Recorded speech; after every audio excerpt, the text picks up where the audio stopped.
Hello everyone, and thank you for joining us. I'm just going to jump right in here. It hasn't even been 2 weeks since we changed Commanders-in-Chief. And nah, you are not crazy. The world is, the sky is falling, and that's okay, because when you're up the creek without a paddle, you grab a stick. And this is my stick. We have been bombarded with the next big news, and you can't really blame the 24-hour news cycle anymore. We go to bed and then we wake up and the ground has moved from underneath us again.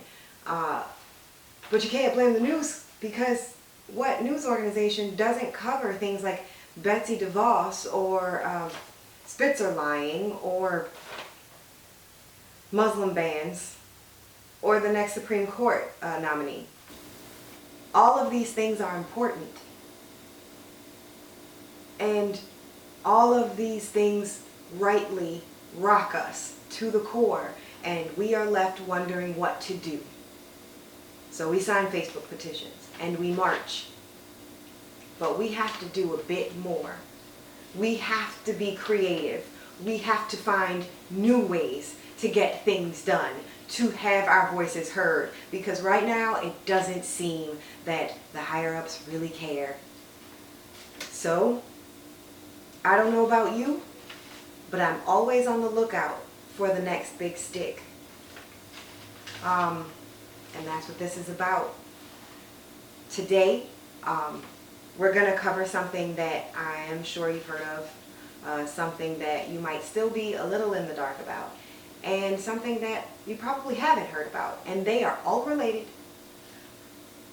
I'm sure you know about what's going on out in Standing Rock, the injustices, the illegal acts, the what you may know or may not know about is recently, as of like the other day, Robert Speer, the acting head of the Army Corps of Engineers, is debating on issuing an easement to drill under the Missouri River. Now, water protectors are saying that this would illegally circumvent the process of an environmental impact statement. The Sioux tribe is saying to abandon the environmental impact study would amount to a wholly unexplained and arbitrary change based on the president's personal views and potentially personal investments. I personally think it has a little bit more to do with Steve Bannon's investments, but that's what they said.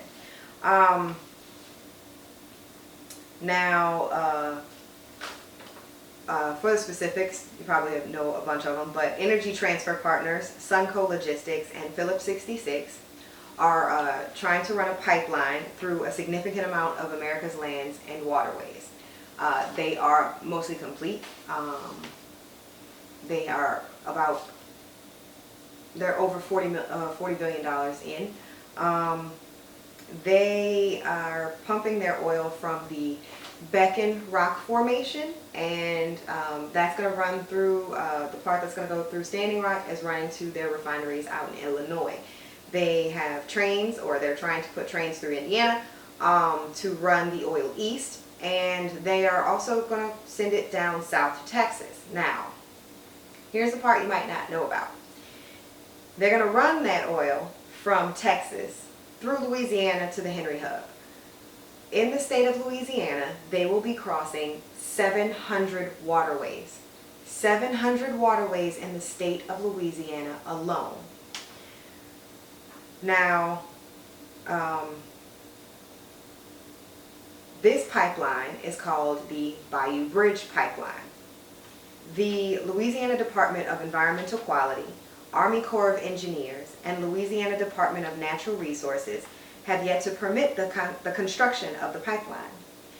There are already 75 pipelines operating. I do say operating and not working. Operating in the state of Louisiana. The route Energy Transfer chooses to take for this pipeline was previously abandoned by Shell and labeled superfluous. This pipeline is supposed to run alongside an existing pipeline. Now, Energy Transfers is saying that's why it's good. However, the pipeline that it's going to run along is already out of code. Now, the Henry Hub is a distribution hub on the natural gas pipeline system in Earth, Louisiana. Phillips 66 have no refineries in the state of Louisiana. They're running all of that oil through here just to get it to the Henry Hub for export. They argue that it is the safest way to transport oil, and building these pipelines will create much needed jobs. 2,500 temporary and 14 permanent jobs in the state of Louisiana alone. There was a hearing in Baton Rouge on January 12th where Louisiana citizens had a chance to voice their opposition on the proposed pipeline. Water protectors from Standing Rock and Veterans Stand joined with the Bayou Bucket Brigade, the Gulf Restoration Network, BOLD, and local fishermen to testify to the dangers of allowing this pipeline to run through the Atchafalaya Basin. One citizen pointed out that if this pipeline leaked, it could create 300 Flints, disrupting the Atchafalaya Basin even more than it already has been. Will put a dent in the crawfish industry. That is a $350 million industry in the state of Louisiana.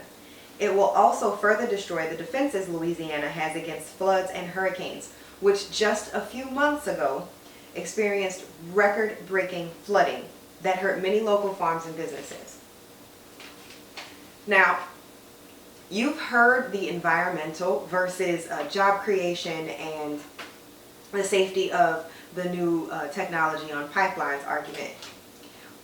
It's the same argument that is being held in Standing Rock. It is the same argument that is had every time somebody wants to lay some pipe.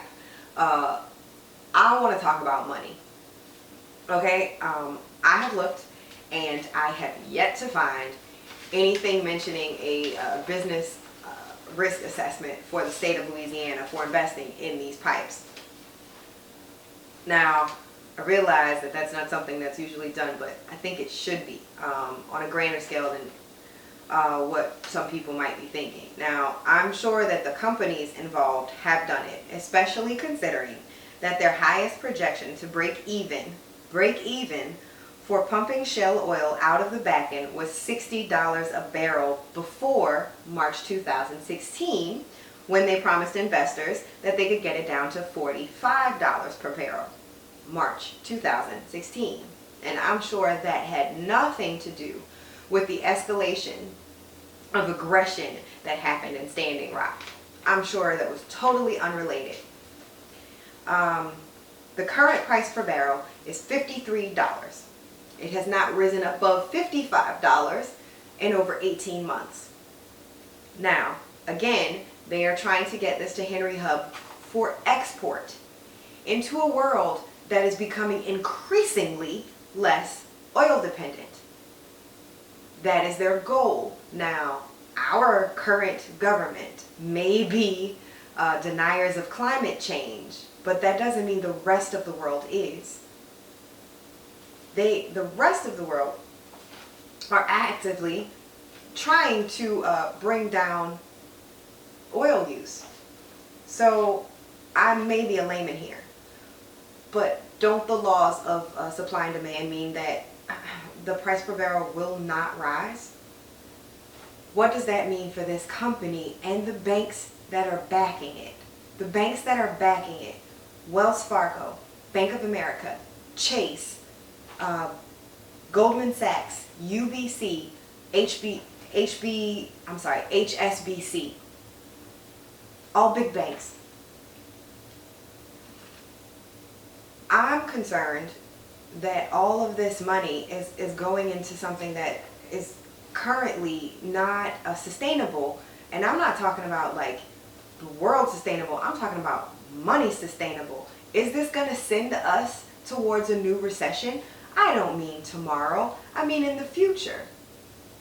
And we've already learned that no business is too big to fail. Are we going to have to bail them out again for risky investments? Now, maybe I'm pushing the envelope here, but shouldn't it be brought up, if for any other reason, just to appease the citizens in the state? Why isn't anyone talking about this? When the Bayou Bridge Pipeline is threatening to put a big dent in one of Louisiana's biggest sources of income, the crawfish industry pumps $3.5 million into the Louisiana economy and creates 7,000 jobs yearly. Not temporary, yearly, 7,000 jobs and $3.5 million yearly pumped into the Louisiana economy. This is compared to a pipeline that is risky, both money-wise and what it's going to do to the environment. And it's only going to create 14 permanent jobs and only 2,400 temporary jobs. So in putting this pipeline, it's going to slow down crawfish production. So how many jobs are we going to lose because we're putting this pipe down? I doubt very seriously that those things aren't going to affect each other. On top of that, we have the produce, and our state rich in produce. We experienced record-breaking flooding just this past year, where many produce people flooded out and lost crops. That's a loss of income in the state. Speaking of which, about income in the state, they're saying that the state's going to get a whole bunch of income taxes from these jobs that it's creating to put the pipeline down. I have a question about that. Are we going to put down some type of regulation? Because you know the Republicans are all great about regulation. Are we going to put down some type of regulation that is going to mandate that these have to be citizens with permanent addresses that are older than a certain amount of years in order to get these jobs? Because I'm curious about, if they're from other states, how much of that income tax is going to get returned to them when they file their taxes in their original state. Because the majority of the people that were for the pipeline at the meeting on January 12th were from Arkansas.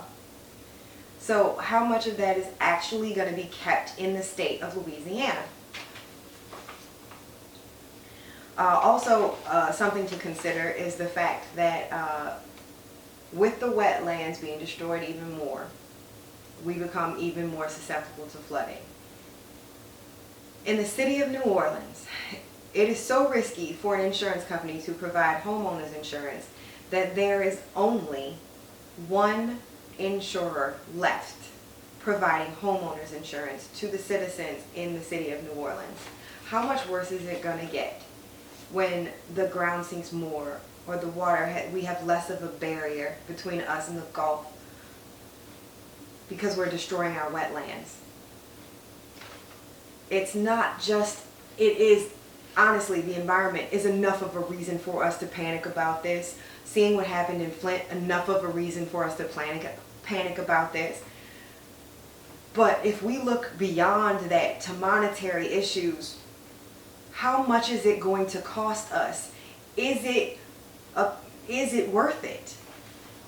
I honestly don't see how. So, why are we doing all this, and why is this my stick? Well, what we're going to be doing is lighting up situations from now on, places that you can go, things you can do, ways to step up in your neighborhood, in your community, in your town. This right now is my community here in Louisiana, and I'm stepping up by creating this video and talking about the Bayou Bridge Pipeline. Also, Standing Rock. If you want to do something, but all you can do is drop a $5 bill somewhere, you can donate at standwithstandingrock.net, or you can donate to the Water Protector Legal Collective. They are out there trying to help those that have been arrested. A lot of people, folks. are in the state of Louisiana and you want to do something here, we have quite a few organizations that are working out for us.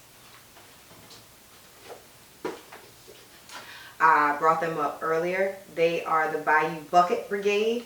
If you want to stay informed about what's going on, text ENERGY, ENERGY, to 88202. Again, that's ENERGY to 88202, and they will keep you updated on everything that's going on. The next hearing for the Bayou Bridge Pipeline is February 8th. It's at Assumption Parish Community Center. That's 4910 Highway 308, Napoleonville. If you can't make it to the hearing, that's okay. boldlouisiana.org. You can submit a public statement online.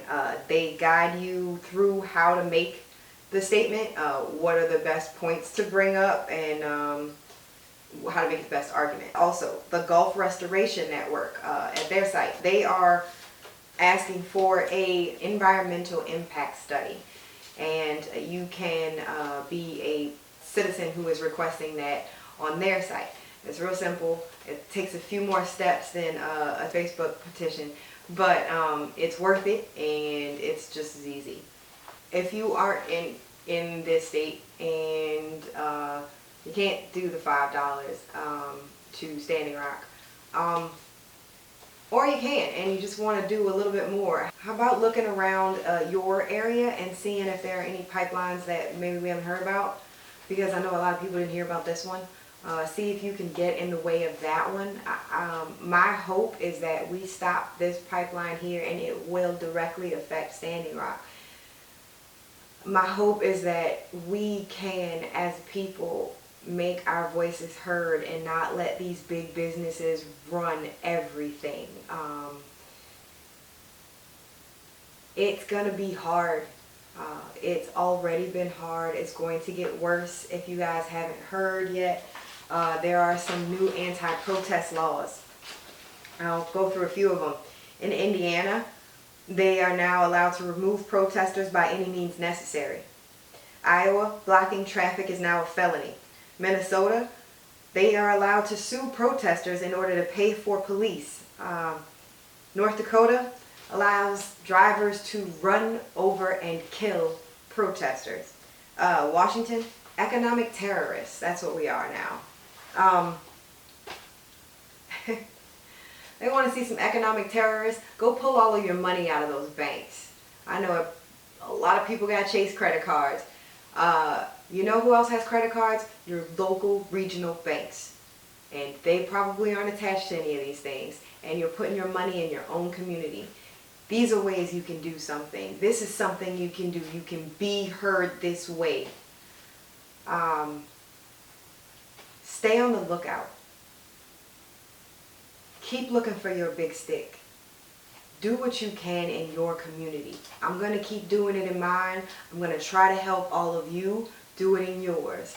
You have some stories or some things you want me to look into? I will. You have some information but you're too scared to make your own video, or you just don't want to be the one on the video, or you ain't got the time. Send me some research or send me some stuff and I'll look into it. Just point me in the right direction and I will make a post for you. I am all about helping everyone. So let's be on the lookout. Okay. Y'all have a good day.